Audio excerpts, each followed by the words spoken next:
5, 4, 3, 2, 1. Injection. How you doing? We're back in the building, Coconut Creek location. 200 plus episodes going strong. InYaChest.com. Oh. I'm Steve, the prize. First place. Horace, the catch. Alaskan. We'll be back in the building. Oh, what? Alaskan catch. You know the show where they catching crabs? I didn't mean that against you, kid. Is it called Alaska? What is it called, Jay? I don't know. Alaska? Alaska? No, it's something Is cat. that Deadliest catch? Deadliest catch. Where Alaska? I'm Where sorry. did that come from? Because I thought all that fishing took place in the northern hemisphere. Oh my God. In Alaska for the most part. Okay, Yeah, so see, the deadliest catch. That's not off. That's a strong Jamaican accent you got there, boy. I tell you what. Deadliest catch and first place prize. We back in the building. The last question for the night. We actually got 8 questions, but we're just gonna probably a minute we can answer each one of them. We're just gonna put them in one session. So we're gonna call this miscellaneous questions. I like that. Why do men shoot their gun in the air? In your opinion? To avoid hitting their wives. I think because as a gun, it's like something that you really don't use, especially if you're not in law enforcement or whatever. And you gotta like make sure it works or whatever. But you do that at the dumbest times. You can bring it to a family picnic, and it's usually you're not invited. And you just and you that idiot by the late, just pop, shooting in the air for no reason. Nobody invited you. Now nobody want to claim that they invited you. You know, it's probably the little nephew in the house. Well, Uncle June, boy, you come by. Yeah, just shooting a gun in the air for no reason. Just acting a fool. Just mess up the whole picnic. You know what I mean? Nobody know you don't want to be there anyway. So it's just, I think they just do this to this, either the stupidity of drunk or just really want to just make sure the gun still work. Yeah.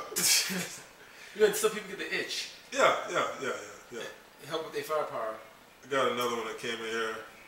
Why is it okay for women to give guys gifts that the men have to use around the house to keep them busy around the house? I guess like Casey said, it's just trying to throw hints to get your ass to work. Lazy bum. But I think it's kind of a bailout sometimes too, because some women just figure, oh, he likes to work the tools, I'll just give him this. Instead of like trying to like really find out this guy might really like something else besides the obvious. You understand what I'm saying?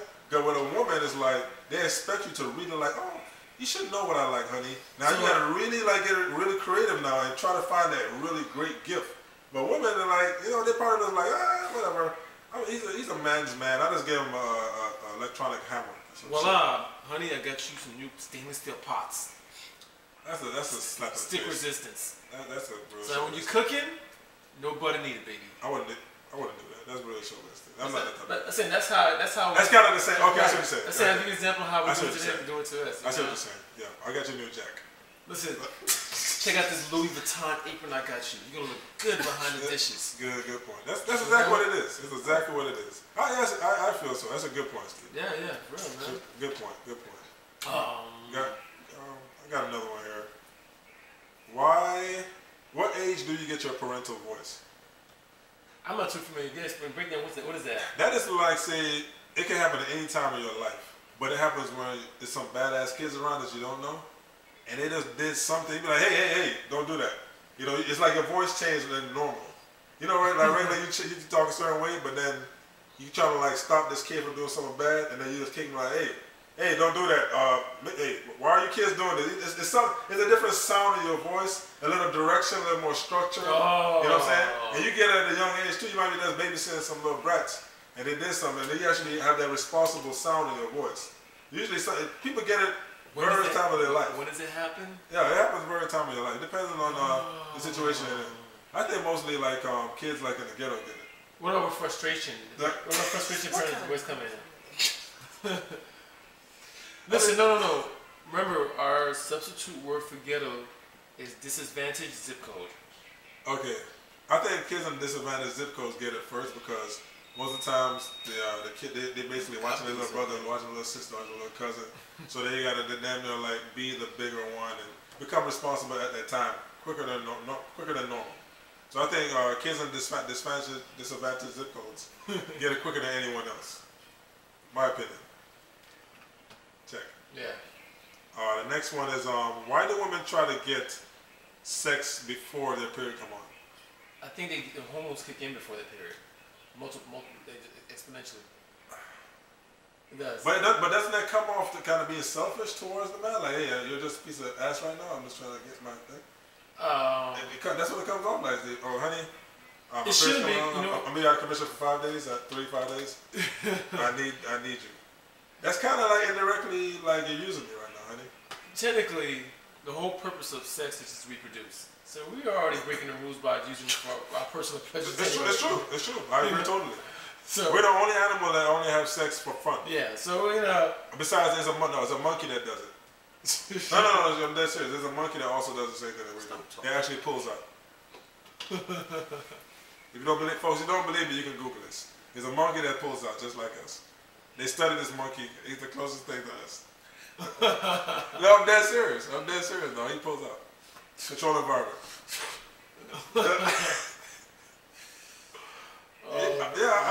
I feel a woman that's like kind of being selfish right at that point. You know what I mean? Basically. And you kind of should feel proud that she's kind of want to have sex with you. That means you're pretty good. So no harm, no foul. Well, she can find somebody else. So, is this in a relationship they conveniently asking you, or just random? Hey, your random booty calls. Do booty calls call their tech prior to menstrual? Even more. Because a woman. I have a keen nose for this. When a woman period's getting ready to come on, within 3 days I can smell it. It has a different type of smell, depending on the type of pheromones that she gives off. I'm pretty good at this. You can call me the bloodhound.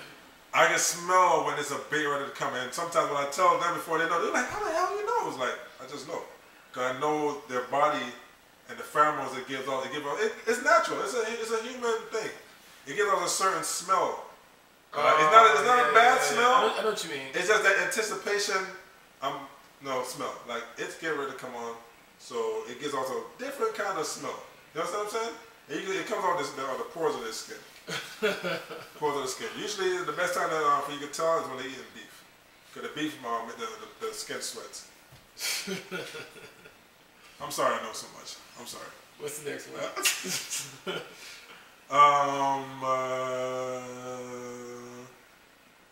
Why people don't quit their addictions when they know that it's not healthy for them? And we know it's like really bad, but you know what?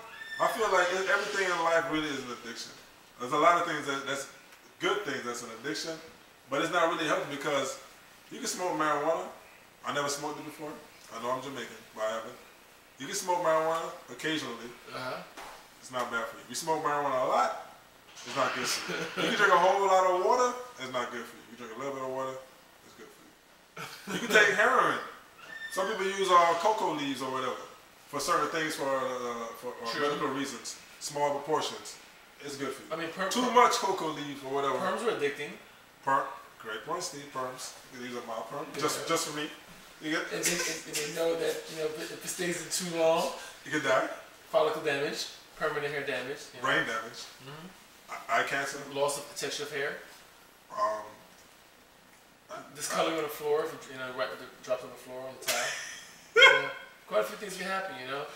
It actually makes a great limestone cleaner on your sink. So if you wash your hair in the sink, that's why you never see really too much of a buildup around the rim, because the perm is pretty potent. Limestone cleaner. So basically, a perm is CLR. Yeah.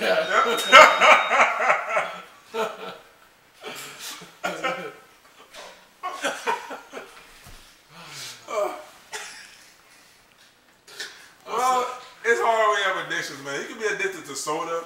You can be addicted to rice. Too much, basically too much of everything, and you know it's like harming you. It's addictive, which is almost anything in this world. Dude, sugar. You got sugar. Yeah, I got a sugar addiction. Yeah, I got a sweet addiction, man. And you know what? And I know it's bad for me. Like I said, it's just really tough to break it because you feel like it's not harming you, but your friends outside looking in, no, it's harming you. You're jacked up right now. What do you do? You're losing hair follicles. I don't really have any addictions, to be honest with you. Oh, okay. No, I have certain pleasures, but no addictions. Foot fetish? Me? Yeah, bro, why you gonna? No, it's sex. Why you volunteering stuff for me? Cheryl, Why you volunteering? Cheryl, what's your addiction? Cheryl, what's your addiction? Sorry, Corona. Corona. What's your addiction? That's even better. I'll try to keep you anonymous. I'm not gonna call your name on camera. That's perfectly fine. Jane? What's up? Sweets. Sweets? Sweets? Ice cream. Ice cream. So everybody's, you know what? It seems to be a common denominator here, you know, with sugar being addiction. It's like salt. It gives you a calm. It's a calm that it makes the body feel. Calm? You crazy? Yeah. It doesn't speed up your It speeds it up, but you feel it's like a happy. You feel that it's like chocolate cake for women sometimes. Like they just get their hands. That's an aphrodisiac. Carrot cake for women. Carrot cake is on me. Yeah. But I can't say it's an addiction because we're not using it all the time. That's just something that we actually like. An addiction is like crack. You know what I'm saying? Too much crack. That's something that you have to have all the time. Yeah. You So can't live I don't without. find those these things that we're saying addiction. I don't have to have something sweet. You know, Like, you just have to have like ice cream. I have to. I would like to, but You have to have ice cream. I have to have ice cream. not really. You always have ice cream in your fridge. But it's not. You have no groceries and you have a box of ice cream. That is true. Baking soda and ice cream in the refrigerator. The ice cream fresh. The ice cream fresh. Remember, you get your high cholesterol days. My addiction is oranges. I love damn oranges, man. That's more of a... No, but too much vitamin C is not good for you. Yeah, that's right. Your skin will start to break out. Yeah, too much vitamin C is not good. You know what I'm saying? I know that. All men addicted to sex. That's not an addiction. What is that? Sex? Yeah. Sex is It's not not an an addiction. Yes, it is. It can be an addiction. Look at Tiger. Why do you keep... How is that an addiction? Why do you keep blaming a good pleasure on addiction? That means, real soon you're going to tell me, damn, this dude's addicted to football. That's all you just watch TV. Yeah. Anything you do, you can't live without. They did that for video games. So... Facebook. So, when is it... Who gets to determine when it's too much is considered addiction? Now you get defensive. Now you sound like you're being defensive. I'm curious. Who gets to determine... Somebody outside looking in. So, just like you guys telling me I'm addicted to ice cream. Someone that I'm doesn't do that at all and notices it. Yeah. So because they don't share the same interests. If you feel like you cannot live without this thing, and you constantly have to do this every day. He's absolutely right. When it has changed the structure of your life. Good point. Great point. So true. That's fine. If you calling out of fine, work, man. That's fine. If you calling out of work to go get some ice cream, That's fine, man. you got a problem. But you calling out of work to get on Facebook. If you on Facebook under the sheets at 3 in the morning, you got an addiction. That's an addiction. Listen, that's an addiction. I go on Facebook. For real? Oh my goodness, this guy volunteering. 6:30 in the morning. You know why I go under the sheets on Facebook? Okay? I don't care. You know why I go under the sheets on Facebook? I'm going to tell you why I go under the sheets on Facebook. I don't want to get out of the bed. It's been cold mornings. I can't walk on the floor without my soundproof dog waking. I'm trapped under the sheets. Once I go under the sheets and walk on my floor, the dog is up. You know, you sound like a crack addict that's on denial.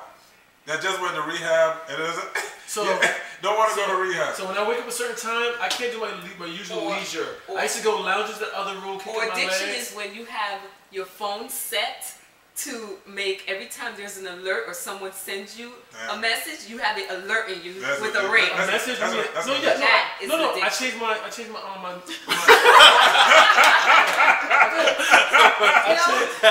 sounds like a crackhead, but no. I just need a hit. Right now it's my last hit. I changed my text message now to certain people. Change my text message.